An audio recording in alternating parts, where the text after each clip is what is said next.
السلام علیکم۔ میری تمام بہنیں اپنا کام سلیقہ مندی سے کرنا چاہتی ہیں۔ ایسے ہی کچھ ماہرانہ ٹپس میں آپ کے ساتھ شیئر کرنے والی ہوں، تو پہلے ویڈیو کو لائک کر دیں اور میرے چینل کو ضرور سبسکرائب کر دیں۔ ٹپ نمبر 1، کریلوں کی کڑواہٹ دور کرنے کے لیے چھری کی مدد سے کورچ لیں، پھر درمیان سے کٹ لگا کر بیج نکال لیں۔ اس کے بعد باریک باریک کاٹ لیں۔ اگر 1 کلو کریلے ہوں تو 2 چمچ نمک لگا کر 2 گھنٹے کے لیے چھوڑ دیں۔ جب پانی چھوڑ دیں تو دھو کر سکھا لیں، پھر فرائی کر کے اس کا سالن بنا لیں۔ کریلوں کی ساری کڑواہٹ ختم ہو جائے گی۔ ٹپ نمبر 2، جن بچوں کا قد نہ بڑھتا ہو ان کو بانس کی جڑ کا سکوف کھلائیں۔ جو بھی کھانا بنا ہو اس میں 2 سے 3 چٹکی یہ سکوف ڈال کر بچوں کو کھلائیں، اس سے قد بڑھنے لگے گا۔ یہ سکوف آپ کو آسانی سے کسی بھی پنساری کی دکان سے مل سکتا ہے۔ ٹپ نمبر 3، دودھ جلیبی کسے نہیں پسند؟ یہ سر درد، قبض، حافظہ اور اینک سے نجات کے لیے بہت مؤثر ثابت ہوتی ہے۔ یہ خون کی کمی کو پورا کرتی ہے اور خون بناتی ہے۔ لیکن شوگر کے مریض یا جو لوگ میٹھا نہیں کھا سکتے انہیں چاہیے کہ وہ شیرے کے بغیر جلیبی دودھ میں ڈال کر استعمال کریں۔ ٹپ نمبر 4، لکڑی کے فرنیچر کی چمک کچھ عرصے بعد ہی ماند پڑ جاتی ہے۔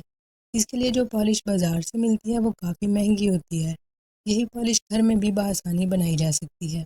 اس کے لیے بیبی آئل میں 1 لیموں کا رس شامل کریں اور نرم کپڑے کی مدد سے فرنیچر پر لگائیں۔ فرنیچر نئے جیسا ہو جائے گا اور چمک اٹھے گا۔ ٹپ نمبر 5، پیاز کاٹتے ہوئے آنسو نکلتے ہوں گے۔ اس کے لیے آپ نے کئی طرح کے ٹوٹکے سنے ہوں گے۔ ایک آلو کاٹ کر اس کا ایک ٹکڑا چھری پر مل لیں، اس چھری سے پیاز کاٹیں، اس طرح آنسو نہیں آئیں گے۔ ٹپ نمبر 6، شیشے کو صاف کرنے کے لیے تھوڑا سا پانی پہلے شیشے پر لگائیں، پھر تھوڑی سی ٹوتھ پیسٹ لیں اور 1 منٹ کے لیے سارے شیشے پر اچھی طرح مل لیں۔ پھر اخبار یا کاغذ کو صاف کرتے جائیں، خیال رہے کہ یہ ساری ٹوتھ پیسٹ کاغذ سے ہی صاف کرنی ہے۔ آپ شیشے کی چمک دیکھ کر حیران رہ جائیں گی۔ ٹپ نمبر 7، مائکرو ویو کو صاف کرنے کے لیے ایک اوون پروف باؤل میں 1/4 کپ سرکہ اور 1 کپ پانی ملا لیں، اسے مائکرو ویو میں رکھ کر ابال لیں۔ اس کے بعد آپ کپڑے سے بآسانی چکنائی کے ذرات صاف کر سکتے ہیں۔ آپ دیکھیں گے کہ آپ کا اوون بالکل صاف ستھرا ہو جائے گا۔ ٹپ نمبر 8، کپڑوں پر چکنائی لگنے کی صورت میں پریشان ہونے کی ضرورت نہیں۔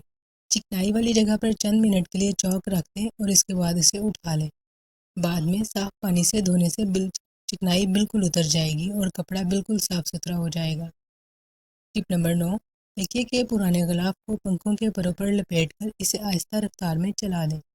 اس سے آپ کے پنکھے پر پڑی نہ صرف گرد اتر جائے گی بلکہ یہ مکمل طور پر صاف بھی ہو جائے گا۔ ٹپ نمبر 10، اگر استری کی سطح جل گئی ہے تو سرکہ اور نمک ہم وزن لے کر ٹھنڈی استری پر ملیں، استری صاف ہو جائے گی۔ آپ کو کیسی لگی میری ویڈیو ضرور بتائیے گا۔